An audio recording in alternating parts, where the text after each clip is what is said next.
The way we perceive ourselves is undoubtedly one of the most complex facets of human life.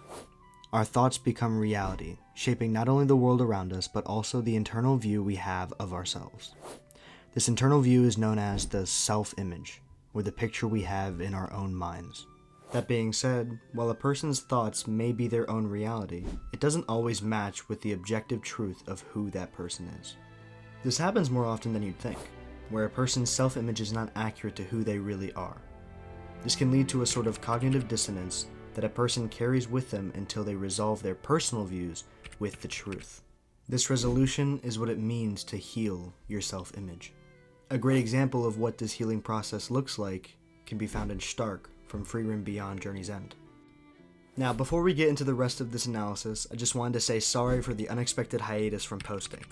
I had a lot going on these past few months, with finals, the holiday season, getting sick during the holiday season, and starting a new semester in my senior year of college. I was pretty overwhelmed for a good minute there. But I'm back, and I'm hoping to return to a semi-consistent upload schedule, whatever that may look like. And what better way to start back up than with a Frieren analysis video.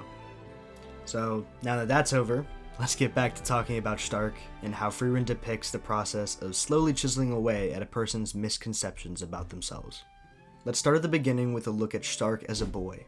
He was raised in a warrior village where you were literally being bred for battle.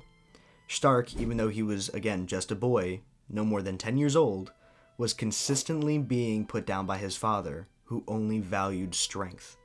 Not only that, but he was also constantly being compared to his older brother Stoltz, who was the pride of their village, for not only his incredible strength, but the finesse with which he wielded it. Stark's father never missed an opportunity to belittle him, always finding a way to make him feel lesser than and even downright useless sometimes. This was Stark's childhood. The formative years of a little boy were molded here, in this toxic, abusive environment.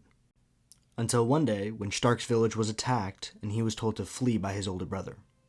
Even though Stoltz always looked out for Stark, telling him to flee from the battle is what solidifies Stark's view of himself as a coward.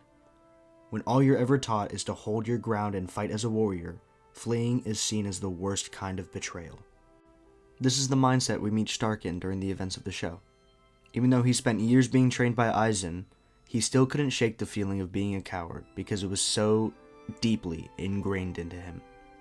This frozen sense of identity is why Stark stuck around in the village for over 2 years instead of facing the dragon that threatened to destroy it.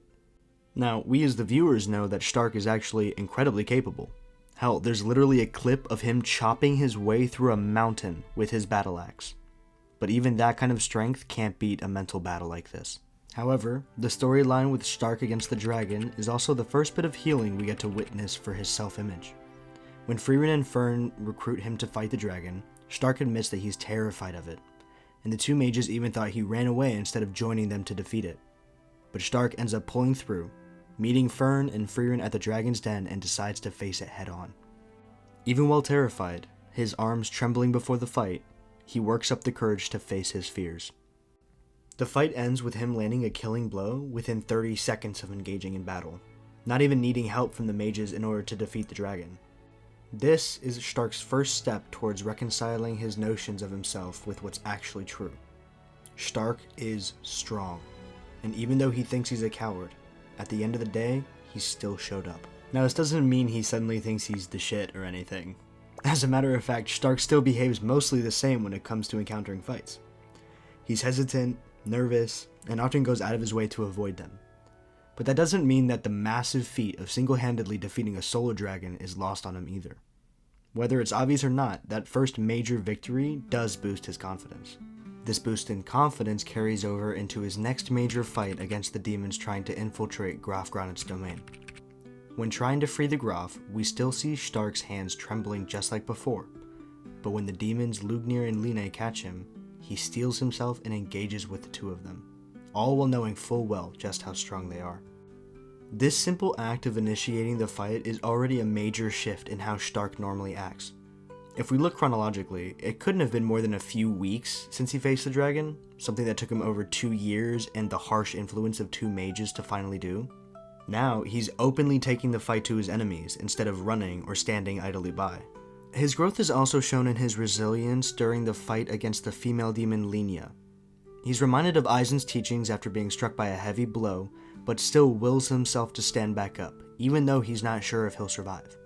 Spoiler alert, he drops a lightning bolt on her to secure the win. These two examples show how Stark's view of himself as a coward are just simply false. And what's nice about Frieren is that the difference between cowardice and fear are differentiated clearly throughout the entire show. One of my favorite ways they make this distinction can actually be seen in the first episode of Season 2. It's also the reason why I ended up making this video about healing your self-image in the first place. When our party of heroes gets stuck in a cave filled with crystals that remove the ability to use magic, they get ambushed by a giant venomous dragon. Another dragon. The only one in the party that isn't rendered completely useless by the crystals is Stark. So Fern and Frieren end up relying almost entirely on him to keep them safe until they can make it out of the massive cave. So, when this dragon shows up, all eyes turn to Stark. But Frieren so kindly points out that this is a very bad matchup for him.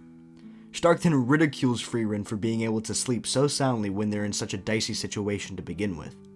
Frieren then gives Stark an eye-opening revelation. She trusts him with her life, and she has since the very first day he joined the party.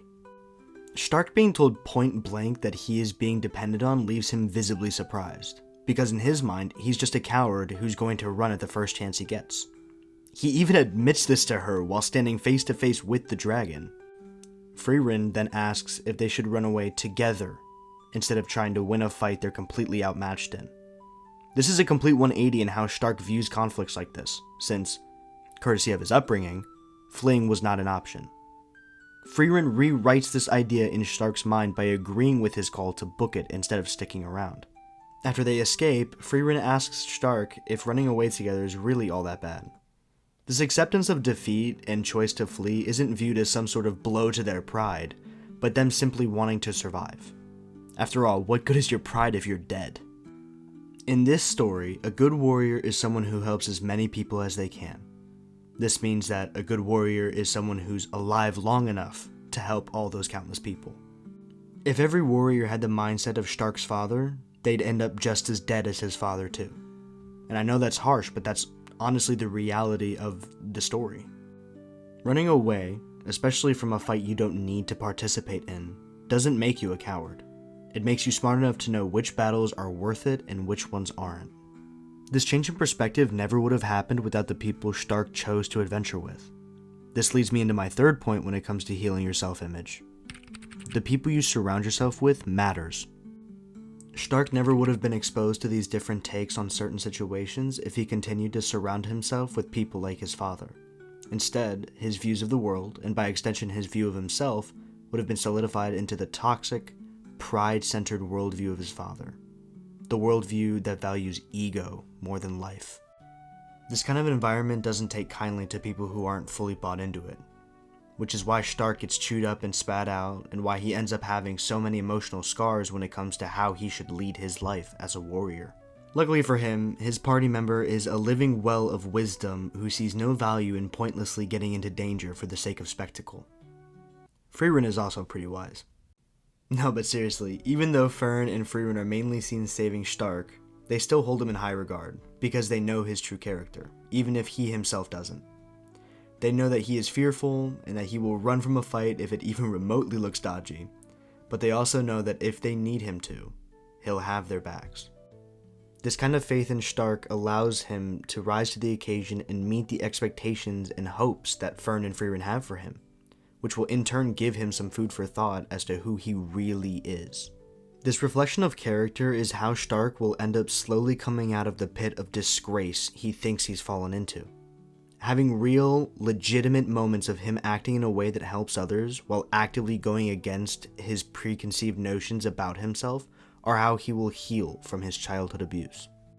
Consistently looking back and reflecting on what kind of person Stark is will allow him to be able to redefine his self-worth. No longer feeling like he's a terrible person for simply wanting to live, but also realizing that running at the first hint of adversity is not the right answer. If Stark manages to work through the faults in his self-image, he will know what it means to truly be a warrior. Someone whose first choice isn't violence, but also someone who doesn't run from a fight when it's necessary. It's a tricky balance, and if you're too quick to jump immediately to either choice, then you'll miss the nuance required of being a warrior. Bloodlust is wrong, but so is letting a catastrophe happen when you have the capability to prevent it. Stark will only learn this balance if he sees himself as more than just a coward, and luckily he's already on that track. I haven't read the manga, so I'm shooting in the dark for where Stark's character will end up, but I think it's safe to say he'll eventually become one of the greatest warriors of his age. Thank you for watching. I hope you enjoyed this video about my thoughts on Stark and how he's overcoming himself by learning to redefine his self-worth. I'm sorry again for taking such a long break, and I'll try to make sure that it doesn't happen again. If you liked this video, please go check out my other ones on my channel, and drop a like and sub if you think it's worth it. Have a good one.